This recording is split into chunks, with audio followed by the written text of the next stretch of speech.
A few days before our 5th wedding anniversary, Laura posted an intimate photo with her male secretary on social media. The caption read, "New husband." I calmly liked the post, then sent her a divorce agreement. Not long after, she commented under the photo, "Don't ask, it's fake, lost a game of truth or dare." Then she hurried home to explain everything to me. I said, "It's fine, let's divorce." After all, the divorce lawyer was already prepared. Chapter 1. Laura frowned deeply and glared at me. "What do you mean by that? I told you, it was truth or dare. You liking it is one thing, but now a bunch of people are asking me about it. It's like I actually cheated." Something stabbed sharply in my chest. I clenched my fingers. "Didn't you?" Laura shot to her feet. "Fine, you don't believe me. I'll video call Peter right now." Peter's gentle voice came through, his tone full of apology. "Raphael, I'm really sorry. We were just playing a game last night. If you're uncomfortable, I'll post a clarification immediately." But his eyes were clearly full of smug satisfaction. I suddenly laughed and said, "Sure, go ahead, post it." His expression changed instantly. Laura quickly turned gentle, soothing him. "There's nothing to apologize for, and there's no need to clarify." Then she looked at me, her gaze sharp, her tone full of reproach. "Do you really have to make a big deal out of this and put Peter in an awkward position? I think you've been stuck at home too long and lost touch with society. You can't even take a joke." My eyes burned with pain. Laura said I was out of touch with society, but she'd forgotten that back then, when she asked me to become a stay-at-home husband, I had refused. She said that in a family, it was enough for just one person to suffer the hardship of earning money. Yet now, all that hardship was coming from her. Inside, emotions surged violently, but on the surface I forced myself to stay calm. "Yeah, you two get along so well, maybe you really are more suitable as a married couple," Peter hurried to explain. "Raphael, that's not what I meant." But he couldn't even hide the upward curl of his lips. Only Laura would believe that explanation. Laura's face darkened immediately, her voice low and stern. "Raphael, are you determined to be unreasonable?" Unreasonable?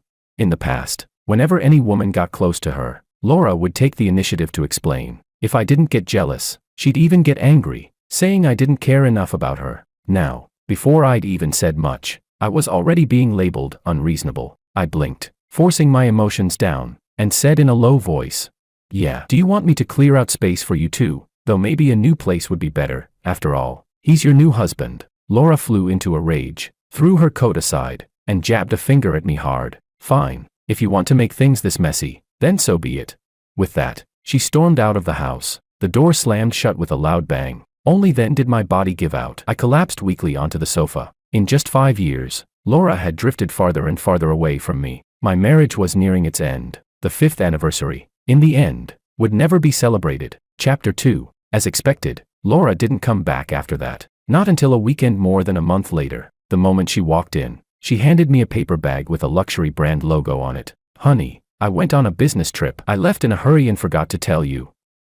I also forgot our anniversary. Don't be mad. I bought you a tie." I opened it and took a look. It was a youthful style, and the color was a light blue. Blue is my least favorite color. Laura used to find that strange. I thought all guys liked blue. I put the tie back into the box and set it on the coffee table. Suddenly, I remembered a post Peter had shared not long ago. He said blue was his favorite color, the color of love. Who this tie was really meant for no longer mattered. I let out a breath. "Find some time. Let's go get the paperwork done." Laura froze for a moment, then tossed a set of car keys at me. "A tie's not enough. I bought you a new car too. Come on, let's go downstairs and take a look." When I didn't move, she pulled out her phone and flipped to some photos. "If you don't want to go down, that's fine. I'll show you the pictures." I glanced at them. The model was painfully familiar. It was the same one Peter drove, just a different color. Laura truly had no bottom line, keeping the red flag standing at home while colorful flags flew outside, and even making us drive the same model of car. It was disgusting.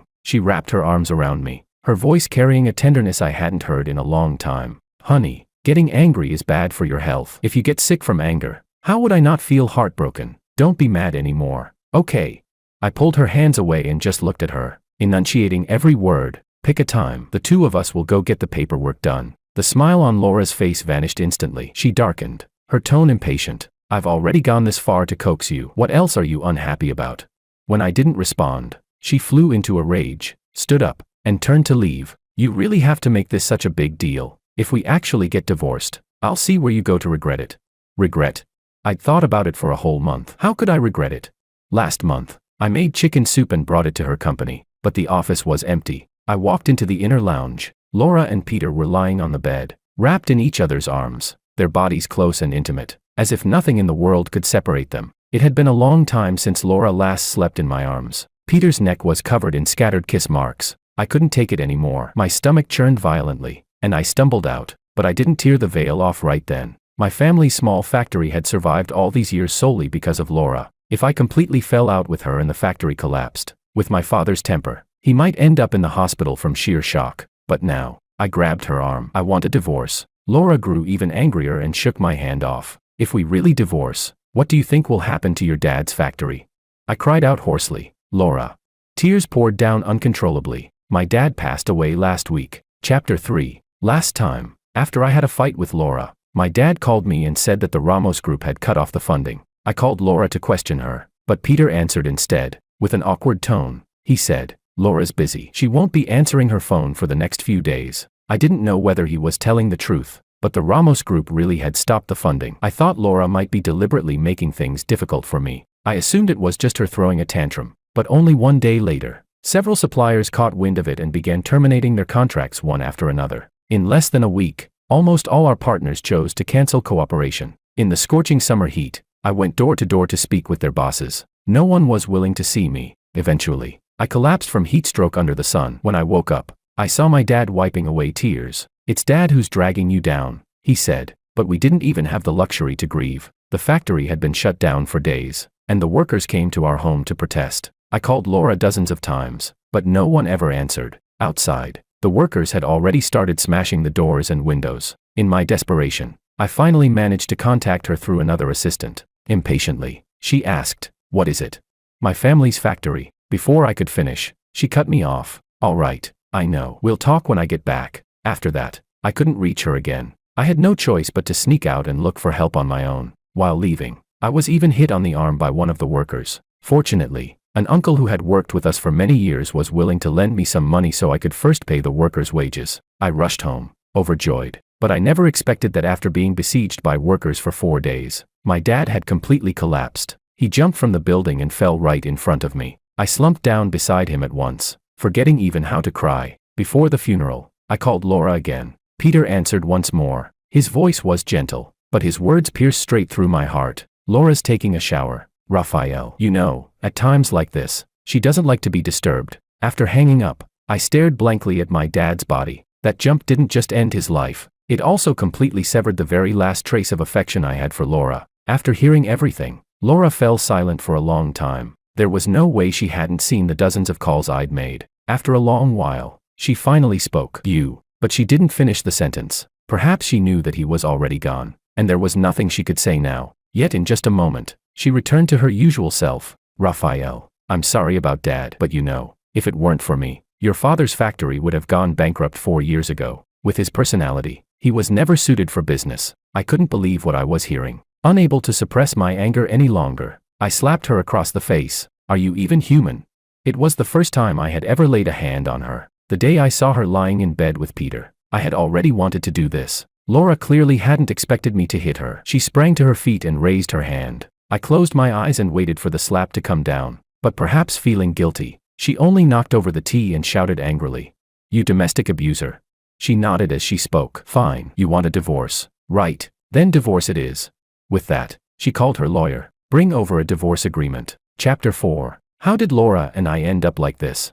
Even I feel a bit dazed thinking about it. Back in my junior year of college, I interned at a company owned by one of Laura's friends. After finding out I was her junior from the same university, she deliberately asked the boss to take extra care of me. Later, as we gradually had more contact, the boss would often bring me along to meet up with her. Her intentions were far too obvious, but I knew very clearly that our backgrounds and social status were worlds apart. There was never going to be a future. She picked me up and dropped me off from work every day. She prepared exam materials for me. She even bribed my roommates, who all tried to persuade me to accept her. Still, I didn't dare to be with her. Many times, I explained things to her very firmly, yet she always brushed it off, unconcerned. "Whether you agree is your business. Whether I chase after you is mine." I thought that if she kept at it long enough, she would eventually give up, but I never expected her parents to die together in a plane crash. She had originally planned to study abroad, but was forced to temporarily take over the massive group. During that time, she still didn't stop pursuing me.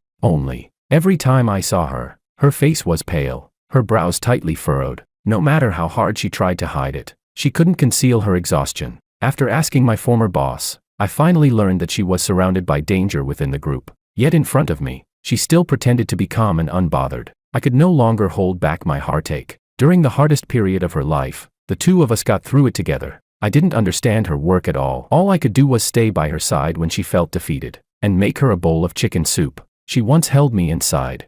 If it weren't for you, I really wouldn't have made it through. When she finally gained a firm foothold in the group, she booked the entire revolving restaurant to celebrate. That was where our marriage began. She cried, like a child, foolishly unable to believe it. You really agree? You won't regret it. I'm stubborn by nature. Once you agree, you won't get a chance to leave me. I hugged her. The two of us cried and laughed at the same time. Back then, I truly believed I had met someone who would love me for a lifetime. But after only 5 years of marriage, that love had already become so fragile it could shatter at the slightest touch. In fact, Laura's change hadn't come out of nowhere. In the 3rd year of our marriage, I found a man's lighter in her pocket for the first time. At the time, I didn't think much of it. Later, the scent of men's cologne began lingering on her. In the group photos she took when going out, Peter's figure always appeared. Every time, Peter stood right by her side. When she was with me, she would often be called away by sudden phone calls or messages. I comforted myself, telling myself she must just be busy with work. But when it happened too many times,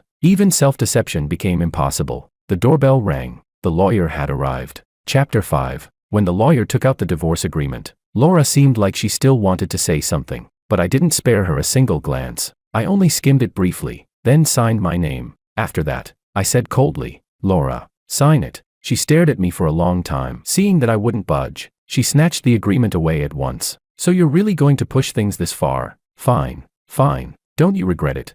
Fuming, she grabbed a pen and scrawled her signature in a couple of strokes. After signing, she kicked the table hard to vent her anger. At that moment, her phone rang. In the silent living room, the voice coming from the receiver was painfully clear. "Laura, I'm not feeling very well. Can you take me to the hospital?"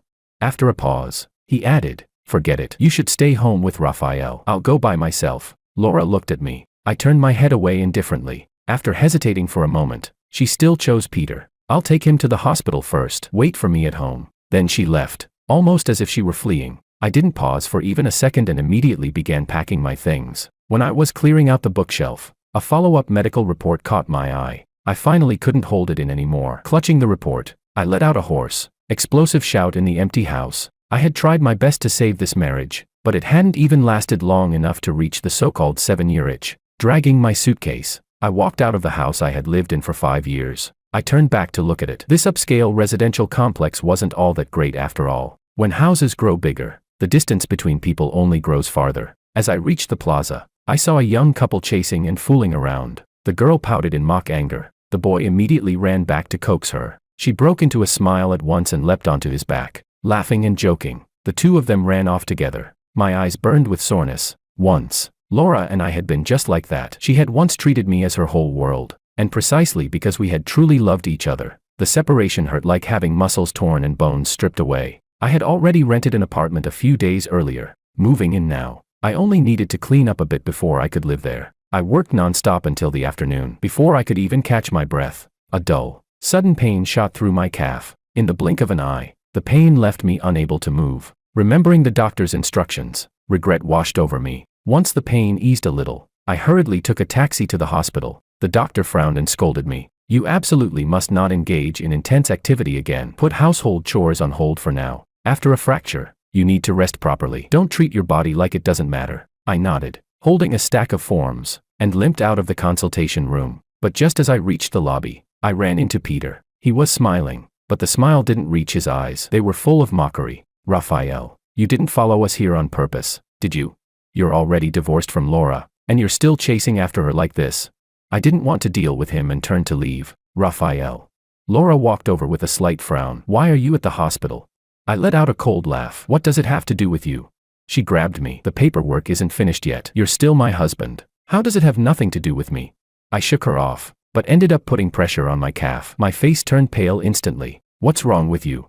Before she could step forward to support me, Peter immediately clutched his head. "Laura, it still hurts a bit." I watched his performance with a blank expression. Laura hesitated, but seeing my cold, distant look, she wavered for a moment and then chose to support Peter instead. Turning back to instruct me, Raphael. Go home first. I'll be back later. We'll talk properly then. After they left, I could no longer hold on. Bent over, I sat down on a chair, waiting for the pain to subside. A nurse came over and asked with concern if I was all right. I could only wave my hand. Inside, bitterness spread uncontrollably. Even a stranger cared more about me than Laura did. Chapter 6. After I got home, I took my medicine and fell asleep. I didn't wake up until Laura's phone call jolted me awake. Why haven't you arrived yet? The whole family is waiting for you.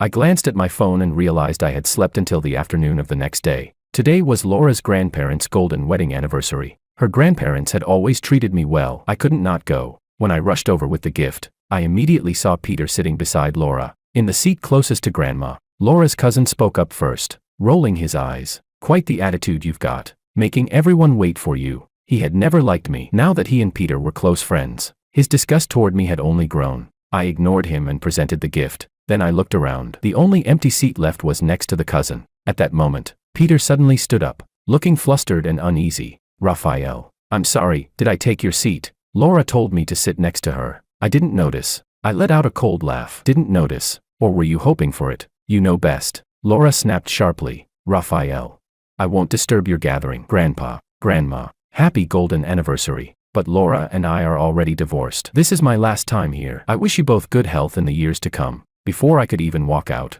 the cousin suddenly shouted, his face full of malice. Divorced? Don't tell me it's because you broke your leg. Makes sense. A cripple like you, what use are you anyway? In the past, he mocked me every time we met. I didn't want to cause trouble for Laura, so I endured it again and again. But today, I couldn't take it anymore. I strode back and punched him square in the face. The cousin cried out in pain. Peter hurried over to support him. Raphael, how can you be so rude? Rude.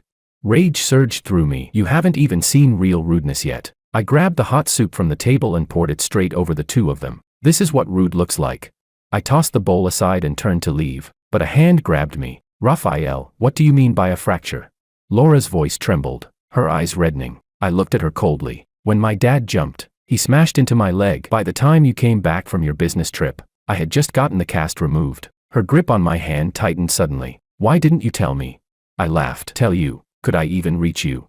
That sentence made her release me instantly. I finally got away. If I had to look at any of them for one more second, I would feel sick to my core. Just as I got into the car, I saw Laura chasing out after me. She grabbed the car door, guilt written all over her face. Raphael, I didn't know. I'm sorry. I cut her off calmly. I accept your apology, but I don't want to forgive you. Go back. Peter is still waiting for you. As soon as she froze, I shut the car door and urged the driver to leave immediately. Chapter 7. Streetlights flashed past outside the car window, and memories surged like a tide. Laura and I once had a child, but at that time, she had just managed to secure her footing within the group. The timing wasn't right. After discussing it, we chose to terminate the pregnancy. After the procedure, Laura was overwhelmed with guilt. For several nights in a row, she woke up crying from her sleep, holding me and apologizing again and again. So many times, she fantasized aloud about the future, about having a child and making them the happiest kid in the world. Back then, I truly believed that the happiness of a family of 3 was just around the corner. But in the end, everything had changed. Thinking of this, the dull ache from my injury spread into my chest. I leaned against the car window and let out a slow sigh. That night, Laura called again. Raphael, why aren't you home? I was in pain and exhausted, so I hung up directly, but she kept calling, one call after another, until I was completely forced awake. When I finally answered, I shouted impatiently, are you done yet? She paused on the other end. Laura's voice sounded pitiful. Raphael, it's so late. Why haven't you come home yet? I closed my eyes and reiterated, we're already divorced. I won't be going back. She ignored that sentence and only said, but you're out there alone. I'm worried about you. The scene felt painfully familiar. For the past 2 years, I had been the one making those calls. At first, Laura would patiently explain things to me. Later, she wouldn't even answer the phone. You never checked up on me before. Why are you so annoying now? Yes, I used to trust her, so no matter how late she came home, I never urged her. But later, I saw too much evidence of her intimacy with Peter. I began to feel anxious and insecure. Thinking of that, I said seriously, Laura, I've already rented a place. I won't be going back. She asked urgently, where are you living?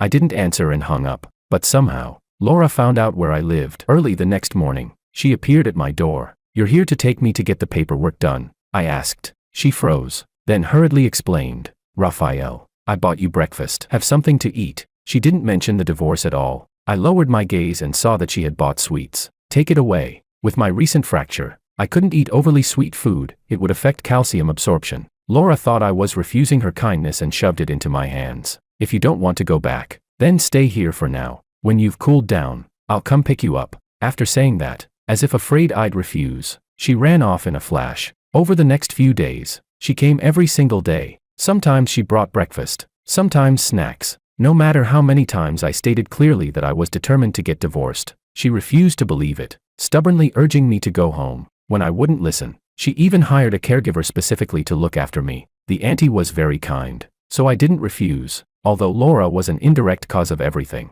there was no need for me to punish my own body for it. Chapter 8. After my follow-up check confirmed there were no issues, I began looking for a job. I didn't have much work experience, so I could only start as a junior employee. Fortunately, my coworkers were all quite friendly. I quickly got into the rhythm. My days were full and relatively relaxed, with one exception. A female colleague from the neighboring HR department was very bold in showing interest in me. Every day, she either brought small snacks or ordered milk tea. I wanted to refuse, but I had no good reason, because every time, she brought it for the entire team. Still, everyone knew what was going on, and they even encouraged me to consider it. That left me feeling troubled. It wasn't that I was unwilling to find another partner. It was just that, at this stage, I wanted to focus on my career first. What troubled me even more was that our company had business dealings with the Ramos Group. On the day I went to liaise with Ramos, I couldn't help feeling restrained. Some people there recognized me. Sure enough, not long after, Laura, having gotten the news,